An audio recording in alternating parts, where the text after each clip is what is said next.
Pernahkah kamu merasa sudah memberikan perhatian yang begitu besar kepada seseorang, tetapi justru kamulah yang terlihat berusaha paling keras sementara dia seakan santai saja? Atau mungkin kamu pernah bertanya dalam hati, mengapa semakin kamu mendekat, semakin dia menjauh?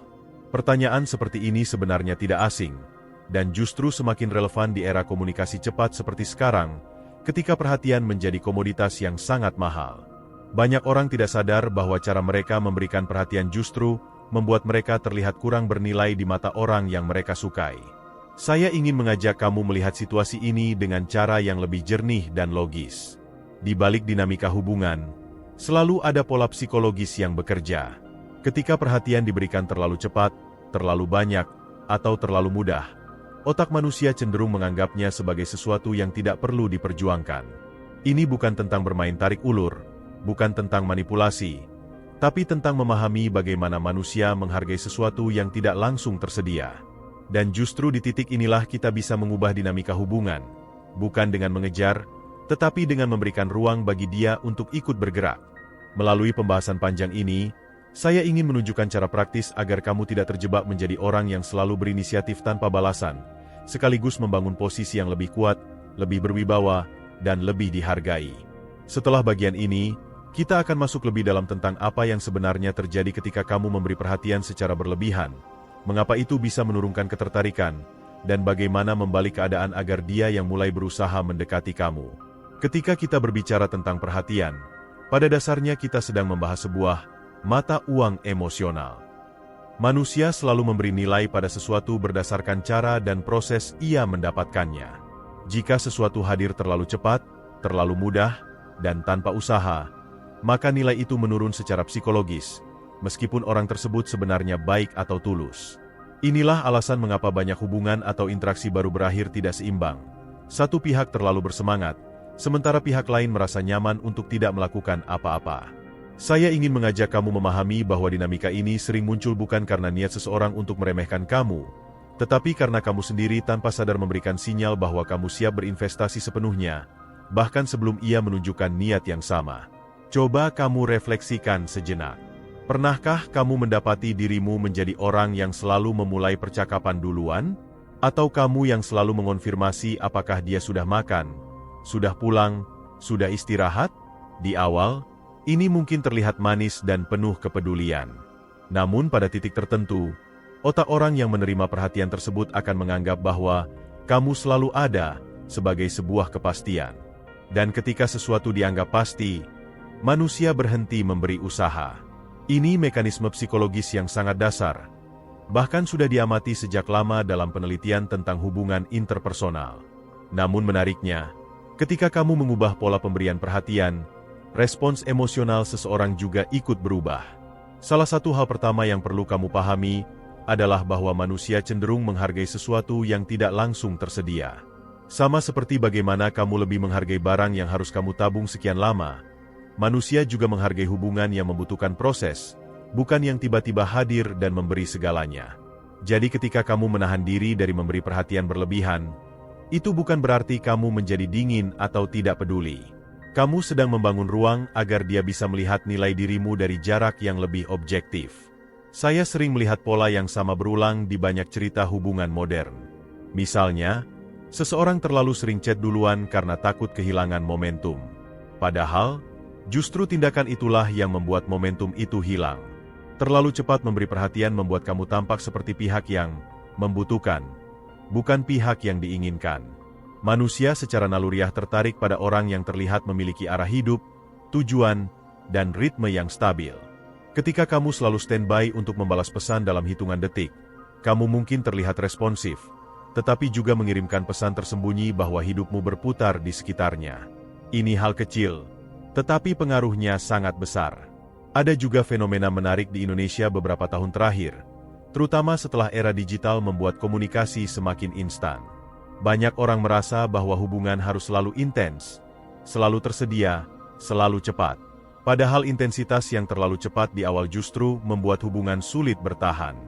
Bahkan, survei kecil yang dilakukan beberapa konsultan hubungan di Jakarta menunjukkan bahwa ketertarikan cenderung naik ketika seseorang diberi ruang untuk penasaran.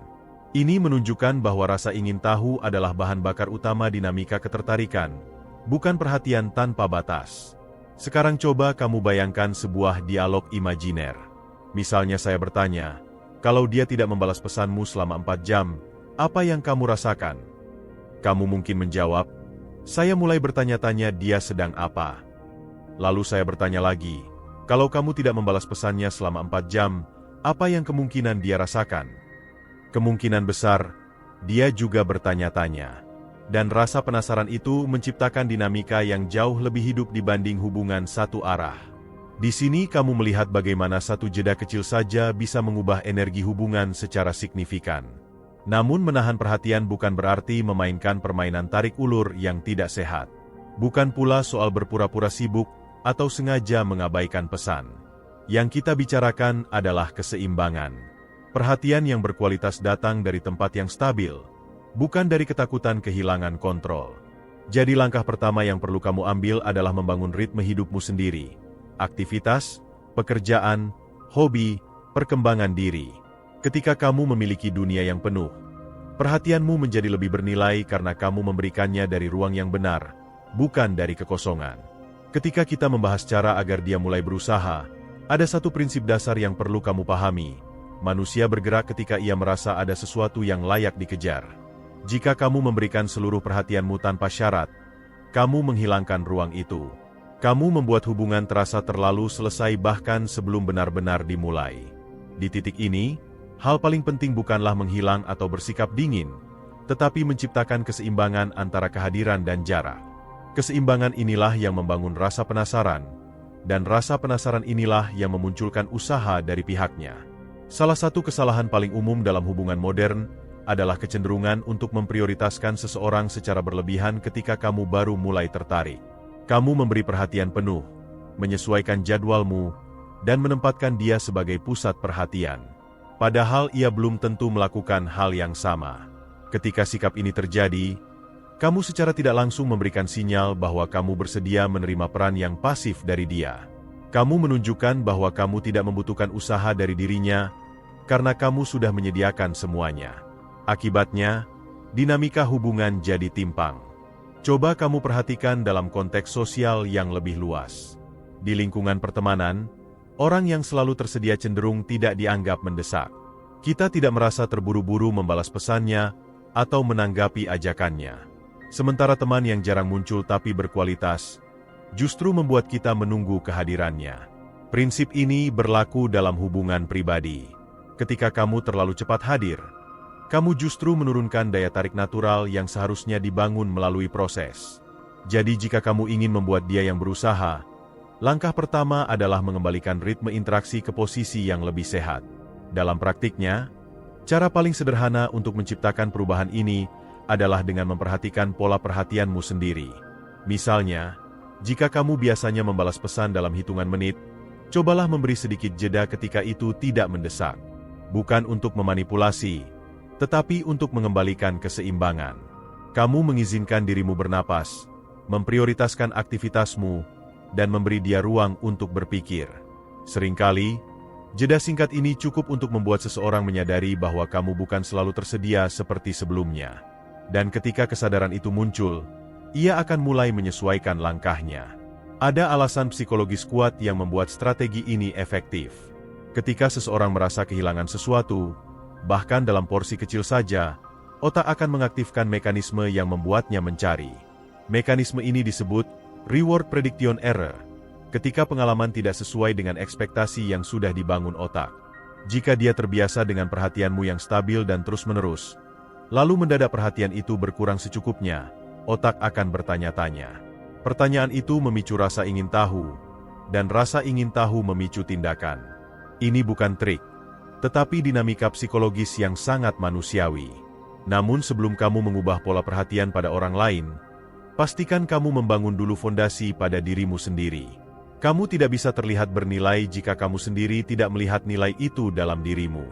Banyak orang yang menahan perhatian tetapi tetap terlihat menunggu, dan itu tentu tidak memberikan pengaruh apa-apa.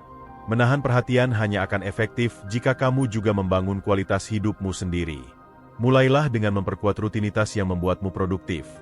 Pekerjaan, olahraga, pembelajaran baru, atau hal apapun yang membuat kamu merasa berkembang. Ketika kamu fokus pada hidupmu, aura yang kamu pancarkan akan berbeda. Kamu terlihat stabil, dewasa, dan tidak mudah diguncang oleh ketidakhadiran seseorang. Fenomena ini juga sangat terasa di Indonesia beberapa tahun terakhir. Semakin banyak orang yang merasa cemas ketika pesan tidak langsung dibalas. Mereka khawatir momentum hilang. Mereka takut dianggap tidak peduli. Padahal justru ketakutan itu membuat mereka menulis pesan yang terlalu panjang, terlalu sering, atau terlalu memastikan perasaan. Di era di mana komunikasi serba instan, kemampuan menahan diri justru menjadi keunggulan. Dan seringkali, orang yang mampu menahan diri terlihat lebih percaya diri dan lebih dewasa. Ini yang diam-diam membuat orang lain merasa harus menyesuaikan diri dengan ritmemu. Kamu mungkin bertanya, apakah menahan perhatian berarti mengurangi kasih sayang? Jawabannya tidak. Kasih sayang bukan tentang intensitas waktu, tetapi kualitas interaksi. Kamu tetap bisa peduli, tetap bisa hangat, tetap bisa hadir, tetapi dengan cara yang lebih terukur. Misalnya, ketika dia mengajak bicara, kamu bisa menjawab dengan antusias. Ketika dia ingin bertemu, kamu bisa hadir sepenuhnya. Namun kamu tidak perlu menjadi orang yang selalu memulai kontak atau selalu mengejar. Di sini kamu sedang memposisikan dirimu dengan tenang, tidak reaktif, dan tetap punya arah hidup di luar hubungan tersebut. Ketika kamu mulai menahan perhatian dan mengembalikan ritme hidupmu, perubahan sikap dari pihaknya biasanya tidak terjadi secara instan. Perlu waktu beberapa hari atau beberapa minggu sampai dinamika itu terasa. Namun ada tanda-tanda khas yang dapat kamu amati ketika dia mulai merasakan pergeseran energi dalam hubungan ini. Tanda pertama biasanya muncul dalam bentuk intensitas komunikasi yang mulai berubah. Jika sebelumnya kamu yang memulai percakapan, kini kamu akan melihat dia lebih sering membuka obrolan terlebih dahulu. Mungkin dimulai dari hal kecil seperti menanyakan kabarmu, mengomentari aktivitasmu, atau mengirim sesuatu yang ia anggap menarik. Ini adalah sinyal bahwa perhatianmu yang berkurang membuat dia secara tidak sadar ingin mengembalikan kedekatan itu. Ada juga tanda lain yang sering muncul. Dia mulai memperhatikan detail-detail kecil tentang dirimu. Misalnya, dia bertanya tentang jadwalmu, aktivitasmu, atau hal-hal yang selama ini tidak terlalu ia pedulikan. Ini menunjukkan bahwa dia ingin memahami ritmemu. Manusia hanya berusaha memahami seseorang ketika ia merasa orang itu penting. Jadi jika kamu menemukan perubahan seperti ini, berarti dinamika mulai bergerak ke arah yang lebih seimbang. Namun kamu tetap perlu berhati-hati agar tidak kembali pada pola lama dengan memberikan perhatian berlebihan hanya karena dia mulai menunjukkan minat. Kuncinya adalah tetap tenang dan konsisten. Konsistensi ini penting, karena hubungan tidak hanya bertumpu pada momen awal ketertarikan, tetapi pada ritme jangka panjang. Banyak orang melakukan penarikan perhatian hanya di awal. Lalu ketika pasangannya mulai mendekat, mereka kembali bersikap berlebihan. Siklus ini justru membuat dinamika menjadi tidak stabil dan melelahkan. Jika kamu ingin hubungan yang sehat dan berkelanjutan, kamu perlu menjaga kualitas interaksi, bukan kuantitas. Jadi meskipun dia mulai menghubungimu lebih sering, kamu tetap perlu mempertahankan keseimbangan, hadir ketika penting, tapi tetap memprioritaskan hidupmu sendiri. Ada satu hal penting yang sering dilupakan orang ketika mencoba membangun dinamika ini. Suasana hati dan beban hidup seseorang sangat memengaruhi caranya memberi perhatian. Jika dia sedang dalam tekanan pekerjaan, masalah keluarga, atau kondisi mental tertentu, responsnya mungkin lebih lambat. Dalam kasus seperti ini, kamu perlu bijak dalam membaca situasi. Tidak semua jarak berarti kurangnya minat, dan tidak semua interaksi intens berarti ketertarikan kuat. Kemampuan membedakan keduanya sangat penting agar kamu tidak salah mengambil keputusan. Misalnya, jika dia jarang membalas pesan tetapi tetap menunjukkan ketertarikan ketika bertemu atau berbicara langsung, itu berarti masalahnya bukan pada perasaan, tetapi pada cara dia mengatur hidupnya. Di sisi lain, jika dia aktif di media sosial, sering online, tetapi jarang menanggapi kamu, itu bisa menjadi indikator bahwa perhatiannya tidak tertuju ke arah yang sama. Pada kasus seperti ini, menahan perhatian adalah langkah tepat, tetapi kamu tetap perlu realistis. Kamu tidak sedang berjuang untuk memenangkan permainan. Kamu sedang menjaga dirimu tetap berharga. Salah satu perubahan yang akan kamu rasakan ketika kamu berhasil mengatur dinamika perhatian adalah meningkatnya rasa percaya diri. Ketika kamu berhenti menggantungkan kebahagiaanmu pada respon seseorang, kamu mulai merasa lebih tenang.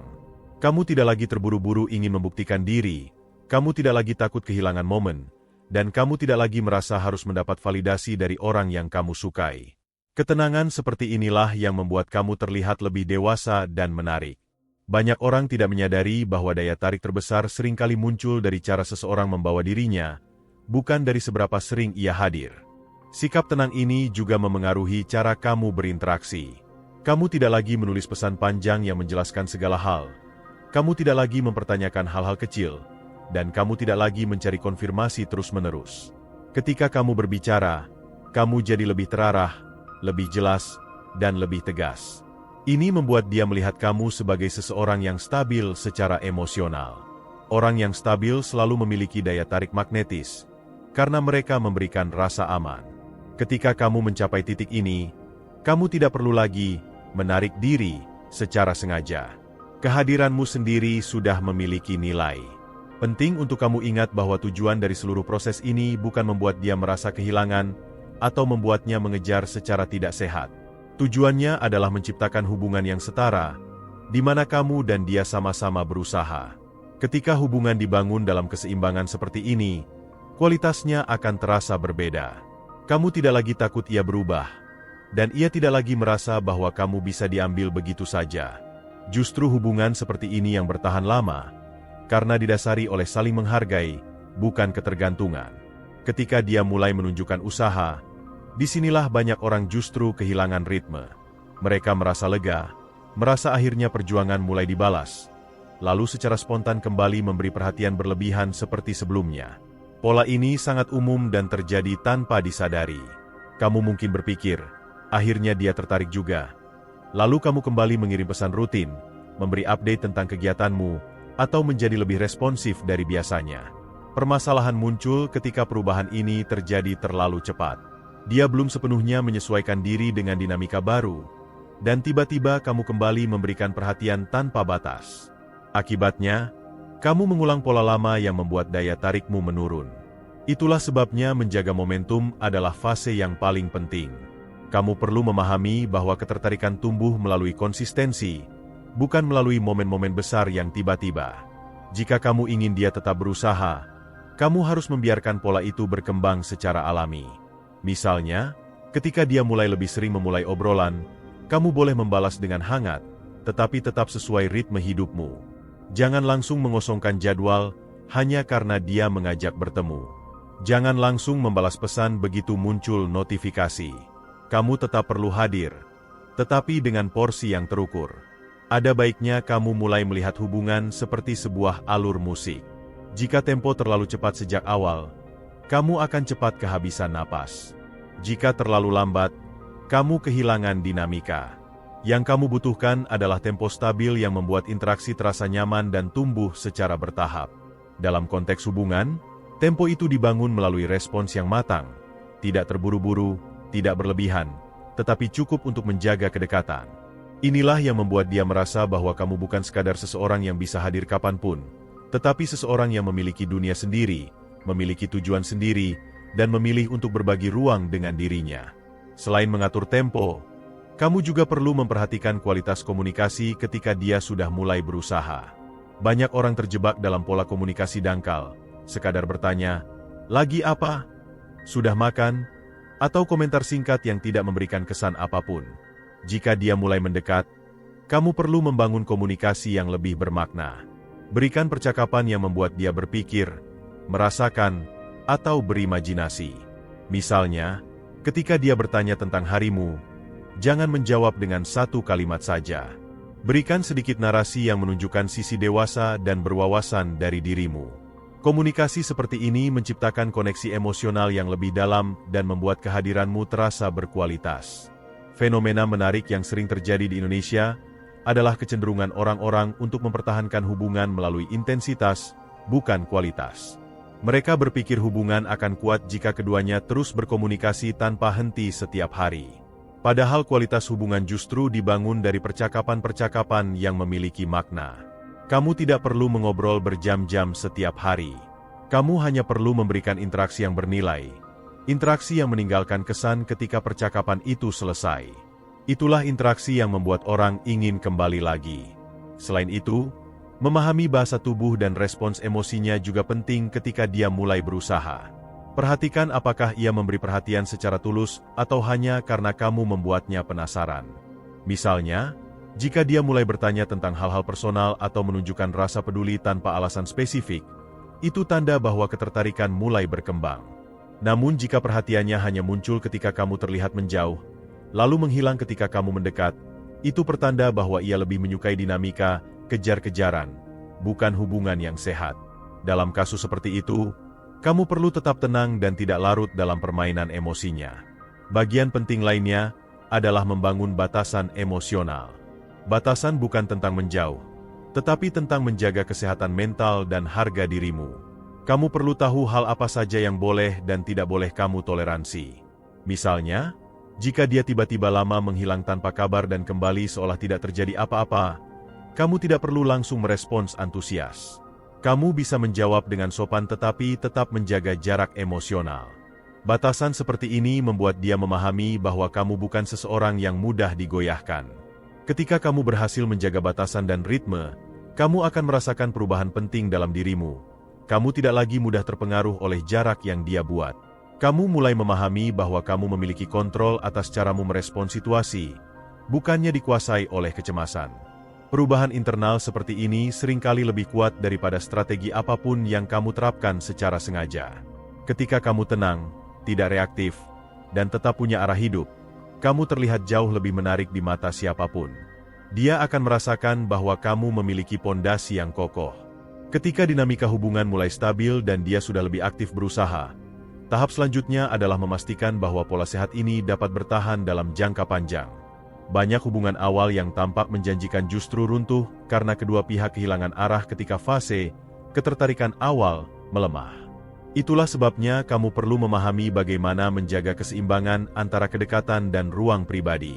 Kedekatan memang penting untuk membangun koneksi emosional, tetapi ruang pribadi sama pentingnya untuk menjaga daya tarik. Hubungan yang terlalu menyatu dan saling bergantung justru membuat energi di dalamnya cepat habis. Sebaliknya, hubungan yang memiliki ruang bagi masing-masing individu akan tumbuh lebih kuat dan lebih dewasa. Kamu perlu memahami bahwa manusia selalu menghargai apa yang berkembang secara konsisten. Ketika dia sudah berusaha menjaga hubungan, kamu perlu menyesuaikan responsmu secara proporsional. Kamu tidak perlu menjadi sangat pasif atau terlalu menjaga jarak hanya untuk mempertahankan dinamika awal. Justru di tahap ini, kamu bisa mulai membuka diri secara perlahan. Berikan respons yang hangat ketika ia menunjukkan kepedulian, tetapi tetap dengan porsi yang wajar. Sikap seperti ini menciptakan rasa aman bagi dia, karena ia sadar bahwa usahanya memiliki arti. Namun di saat yang sama, kamu tetap menjaga identitas, rutinitas, serta tujuan hidupmu. Salah satu cara untuk menjaga kualitas hubungan adalah dengan memperkuat komunikasi yang jujur dan dewasa. Misalnya, kamu bisa mengatakan kepadanya apa yang kamu hargai dari dirinya, atau bagaimana kamu menikmati interaksi kalian. Namun kamu tidak perlu mengungkapkan semuanya sekaligus. Pengungkapan diri yang bertahap jauh lebih efektif menciptakan kedekatan emosional dibandingkan curahan hati besar di awal hubungan. Ketika kamu mengungkapkan sesuatu yang personal secara perlahan, dia merasa diberi kehormatan untuk mengetahui bagian-bagian dirimu yang tidak semua orang bisa lihat. Hal seperti ini membangun keintiman yang lebih dalam tanpa mengorbankan daya tarik. Hal lain yang perlu kamu pahami adalah pentingnya menjaga ritme hidup yang seimbang. Ketika kamu memiliki kehidupan yang aktif, terarah, dan bermakna, kamu tidak hanya terlihat lebih menarik, tetapi juga lebih stabil secara emosional. Misalnya, kamu tetap fokus pada pekerjaanmu, tetap menjalankan aktivitas fisik atau hobi, tetap memperluas wawasanmu, dan tetap mengembangkan diri. Ketika kamu memiliki dunia yang penuh, kamu tidak akan mudah terseret dinamika hubungan yang tidak sehat. Kamu tetap bisa mencintai tanpa kehilangan diri sendiri. Dan itulah posisi yang paling kuat dalam hubungan apapun, mencintai dari tempat yang utuh. Di sisi lain, kamu juga perlu siap menghadapi fase di mana hubungan diuji. Akan ada masa ketika dia sibuk, ketika komunikasi tidak seintens sebelumnya, atau ketika salah satu dari kalian mengalami tekanan mental. Jika pondasi hubungan sudah benar, Dinamika seperti ini bukan ancaman. Justru melalui tantangan kecil seperti inilah kamu dapat melihat seberapa matang hubungan tersebut. Ketika dia sudah berinvestasi secara emosional, ia tidak akan mudah melepas hanya karena ada jarak sementara. Namun jika hubungan sejak awal hanya bergantung pada perhatian tanpa kedewasaan, jarak kecil saja bisa membuat segalanya rapuh. Ada kalanya kamu perlu menilai kembali apakah usahanya berasal dari ketertarikan yang sehat atau hanya karena ia tidak ingin kehilangan kendali emosional. Ada orang yang hanya berusaha ketika merasa kamu menjauh, tetapi kembali pasif ketika kamu mendekat. Jika kamu melihat pola ini, kamu perlu menjaga jarak emosional lebih kuat. Orang yang seperti ini tidak sedang membangun hubungan, melainkan sedang mempertahankan ego. Kamu perlu bisa membedakan mana usaha yang tulus dan mana usaha yang muncul dari ketakutan. Hanya orang yang berusaha secara konsisten layak kamu beri ruang yang lebih dalam. Kamu juga perlu memerhatikan integritas dirimu dalam proses ini. Jangan mengorbankan nilai-nilai pentingmu hanya demi mempertahankan dinamika ketertarikan. Misalnya, jika kamu tipe yang menghargai komunikasi yang jelas dan sopan, kamu tidak perlu menurunkan standar hanya karena takut terlihat cerewet. Kamu tetap boleh meminta kejelasan, selama kamu melakukannya dengan tenang dan tidak penuh tekanan. Hubungan yang sehat selalu melibatkan dua orang yang saling menghormati batasan dan kebutuhan satu sama lain. Jika kamu menjaga dirimu, kamu akan menarik orang yang juga mampu menjaga kamu. Pada akhirnya, daya tarik jangka panjang tidak dibangun oleh permainan tarik ulur, tetapi oleh kehadiran yang tulus dan karakter yang stabil. Menahan perhatian hanyalah langkah awal untuk mengembalikan keseimbangan. Namun dinamika yang sehat hanya dapat berkembang jika kamu tetap membawa diri dengan elegan, menggunakan logika dalam mengambil keputusan, dan tidak membiarkan perasaan sesaat mengendalikan arah hidupmu. Ketika kamu mampu melakukan itu, kamu tidak hanya membuat dia berusaha, kamu juga membangun versi terbaik dari dirimu sendiri. Pada akhirnya, seluruh pembahasan panjang ini mengajak kamu memahami satu hal penting.